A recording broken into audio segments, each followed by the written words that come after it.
আসসালামু আলাইকুম। প্রিয় দর্শক, শুরুতেই বলে নেই, এই যে ইরানের সঙ্গে যুদ্ধ হচ্ছে যুক্তরাষ্ট্র এবং ইসরায়েলের, এটা একটা অসম যুদ্ধ। অসম যুদ্ধ এই অর্থে যে ইসরায়েল কিংবা আমেরিকা, যাকেই বলি না কেন, এককভাবে এই দুই দেশের যে কোনো দেশের সামরিক শক্তি, এবং সামরিক শক্তি বলতে মানে সামরিক যে আপনার পারমাণবিক শক্তি বলেন অথবা যুদ্ধাস্ত্র বলেন, এগুলো ইরানের চেয়ে বেশি আছে। একজনেরই বেশি আছে, তো দুজন তো আরো বেশি আছে। সেই হিসেবে এটা একটা শক্তিমত্তার বিবেচনায় একটা অসম যুদ্ধ। কিন্তু বাস্তবতা কি হচ্ছে? অসম যুদ্ধ অনেক সময় অনেক কিছু হয়। আপনারা নিশ্চয়ই আমাদের ইসলামের ইতিহাসে যে বিখ্যাত একটা যুদ্ধ আছে, বদরের যুদ্ধ, সেটাও জানেন। সেটাও কিন্তু শুরুতে অনেকে মনে করেছিল একটা অসম যুদ্ধ। মাত্র ৩১৩ জন সৈন্য নিয়ে কিন্তু ওদের ১,০০০-এর উপরে সৈন্য ছিল, অসম যুদ্ধ ছিল। কিন্তু সেই যুদ্ধেও কিন্তু একটা পরাজয় হয়েছে। এমনকি আমাদের মুক্তিযোদ্ধাদের সঙ্গে পাকিস্তানি বাহিনীর যদি যুদ্ধাস্ত্রের কথা আমরা বিবেচনা করি, তাদের যে সমস্ত অস্ত্রশস্ত্র ছিল, আমাদের কাছে কি ছিল বলেন? 303 রাইফেল ছাড়া। টোটালি একটা অসম যুদ্ধ ছিল। কিন্তু যুদ্ধাস্ত্র কার কি আছে সেটা যেমন জরুরি, তেমনি এই যুদ্ধে যারা লড়াই করছে তাদের কি মনোভাব সেটাও তেমন জরুরি। একদল যুদ্ধ করে দখল করার জন্য, আরেক দল যুদ্ধ করে নিজেদেরকে রক্ষা করার জন্য। যে রক্ষা করার জন্য যুদ্ধ করে সে কিন্তু মরিয়া, কারণ সে রক্ষা করতে না পারলে তার অস্তিত্ব বিলীন হয়ে যাবে। আর যে দখল করার জন্য যুদ্ধ করে, তার দখল একটু পরে হলেও চলে, একটু আগে হলেও চলে, তারা কিন্তু মরিয়া না অতটা। তাদের মধ্যে একটা কুচিন্তা কাজ করে, বদ মতলব কাজ করে। আর যারা রক্ষা করতে চায়, যারা নাকি আত্মরক্ষার জন্য যারা যুদ্ধ করে, তারা কিন্তু বেপরোয়া মরিয়া হয়ে যায়। তারা ভাবে, যারা জানে যে হয় জয় করো অথবা মরে যাও। ইরানের এখন সে অবস্থা। ইরানের অত বেশি অস্ত্র নাই, ইরানের পারমাণবিক অস্ত্র নাই, এগুলি নাই, কিছু নাই। তারপরেও এখন পর্যন্ত আমরা যতটুকু দেখতে পাচ্ছি, যুদ্ধে কি যুক্তরাষ্ট্র বা ইসরায়েল খুব সুবিধা করতে পারছে? ভেবে দেখুন একবার, খুব কি সুবিধা করতে পারছে? আমি কিন্তু তা মনে করি না। আপনারা দেখবেন মধ্যপ্রাচ্যের বিভিন্ন দেশে যুক্তরাষ্ট্রের যারা নাগরিক আছে, এরই মধ্যে যুক্তরাষ্ট্রের কাছে যুক্তরাষ্ট্র তাদেরকে বলেছে যে তারা যেন এই দেশগুলো ছেড়ে চলে যায় নিরাপদ স্থলে। মানে অনেক দেশ, এই যে কাতার, কুয়েত, তারপর ওমান, সৌদি আরব এবং আপনার ইউএই, এই সমস্ত দেশে যে প্রচুর মানে যুক্তরাষ্ট্রের নাগরিকরা আছে, তারা কিন্তু এই দেশগুলো ত্যাগ করে চলে যাচ্ছে। যুক্তরাষ্ট্রেরই বলছে তোমার দেশ ছেড়ে চলে যাও। কেন? এক ইরানের ভয়ে। এবং এই সমস্ত দেশগুলোতে যুক্তরাষ্ট্রের যে বিভিন্ন রকম আপনার ঘাঁটি আছে, যে ঘাঁটিগুলো ব্যবহার করে তারা বিভিন্ন দেশের উপর আক্রমণ করত, যেমন ইরানের উপর আক্রমণ করত, সেই ঘাঁটিগুলির মধ্যে কিন্তু অনেকগুলি ঘাঁটিতে কিন্তু আতঙ্ক ছড়িয়ে পড়েছে। এই বুঝি ইরানের মিসাইল এসে এখানে পড়ছে। অলরেডি আমরা জেনেছি যে কাতারে তাদের অত্যন্ত গুরুত্বপূর্ণ যুক্তরাষ্ট্রের একটা রাডার ছিল, যেটাকে বলা হয় ANFPS 132 block 5 early warning radar. মানে এই রাডারটা এমন ছিল যে ইরান থেকে যদি যে কোনো দেশের দিকে যদি একটা অস্ত্র, ব্যালিস্টিক মিসাইল অথবা কোনো কিছু যদি পাঠানো হয়, সঙ্গে সঙ্গে এই রাডার সেটা বুঝতে পারে। ইরান কিন্তু এই রাডারটিকে ধ্বংস করে দিয়েছে। এই রাডারটার দাম, এটা করতে তাদের খরচ হয়েছে $1.1 বিলিয়ন। অনেক অর্থ ব্যয় তারা রাডারটা বানিয়েছিল এবং এটা খুব আধুনিক একটা রাডার ছিল। এই রাডারটার এমন যুক্তি ছিল যে ওখান থেকে 5,000 কিলোমিটার দূর পর্যন্ত যদি কোনো ক্ষেপণাস্ত্র, ব্যালিস্টিক মিসাইল কেউ ছুটতো, সঙ্গে সঙ্গে সে বুঝতে পারতো এটা কোথায় দিয়ে কোন দিকে যাচ্ছে। মানে ইরান থেকে কোনো একটা ব্যালিস্টিক মিসাইল যদি কেউ ইসরায়েলি দিয়ে অন্য কোনো জায়গায় দিকে যদি নিক্ষেপ করা হয়, সঙ্গে সঙ্গে রাডারটা বুঝতে পারতো যে এই মাত্র একটা মিসাইল নিক্ষেপ করা হলো। ফলে তারা ওখানে সতর্কতামূলক ব্যবস্থা নেয়। সেই রাডারটা ধ্বংস করে দেওয়া মানে হলো এই যে পারস্য উপসাগরীয় অঞ্চল, এই অঞ্চলে মার্কিন বাহিনীর যে আকাশ প্রতিরক্ষা ব্যবস্থা, মানে আকাশ দিয়ে কি যাচ্ছে না যাচ্ছে যে বুঝতে পারার যে ক্ষমতা, সেই ক্ষমতাটা আসলে এখন একদম নষ্ট হয়ে গেছে। তো ইরান কিন্তু এরকম মানে অত্যন্ত যুক্তিসঙ্গতভাবে অত্যন্ত বেছে বেছে তারা কিন্তু কাজগুলি করছে। দেখুন, তারপরেও এই যুদ্ধে ইরান জিতবে এটা কিন্তু মনে করার কোনো কারণ নাই।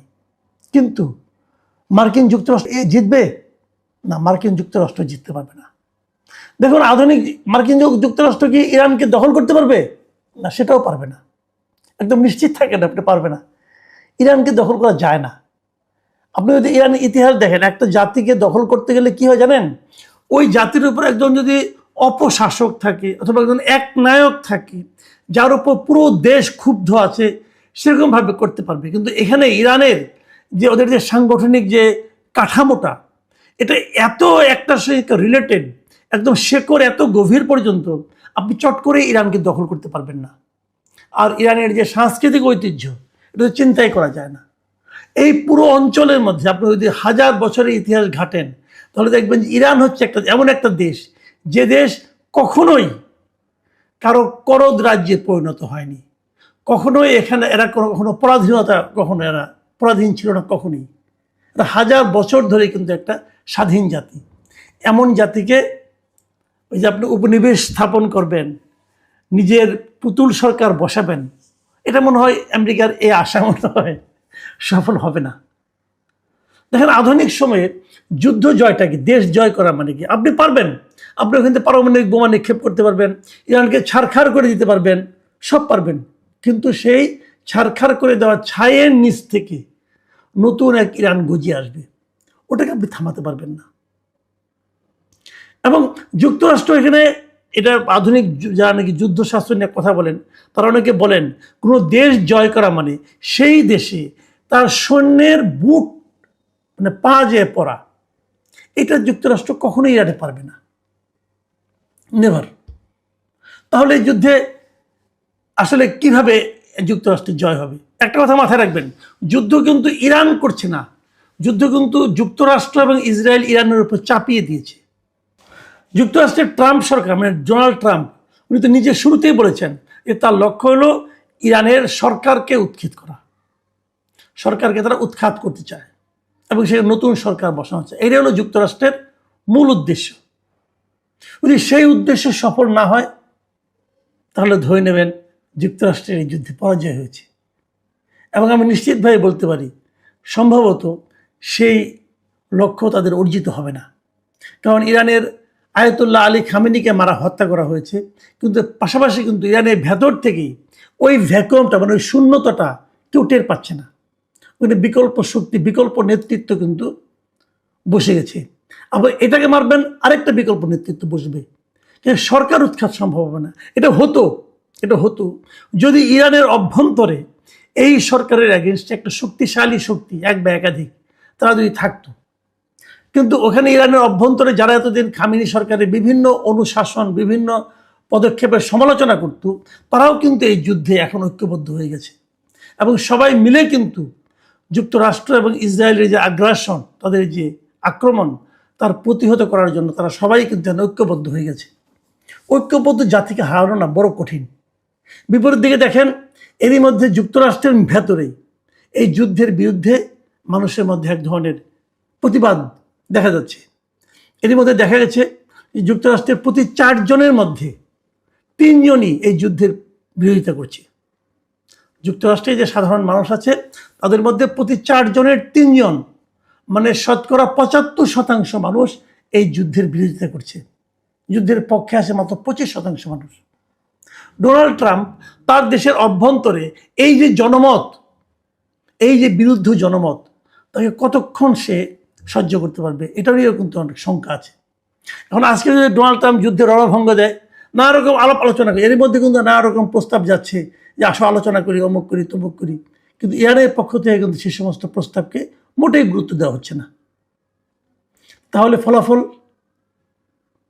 যুদ্ধ কতদিন টিকবে আমরা জানি না, কিন্তু আমি এটা নিশ্চিত করে বলতে পারি, এই অসম যুদ্ধেও যুক্তরাষ্ট্রের আসলে এক ধরনের নৈতিক পরাজয়, যেটা অলরেডি হয়েই গেছে, এটা কিন্তু আগামী দিনগুলোতে আরো বাড়তে থাকবে।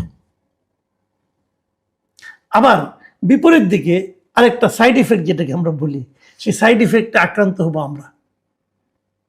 এই যুদ্ধ যদি 2 সপ্তাহের মতো চলে তাহলে আমাদের কিন্তু অবস্থা খারাপ হয়ে যাবে।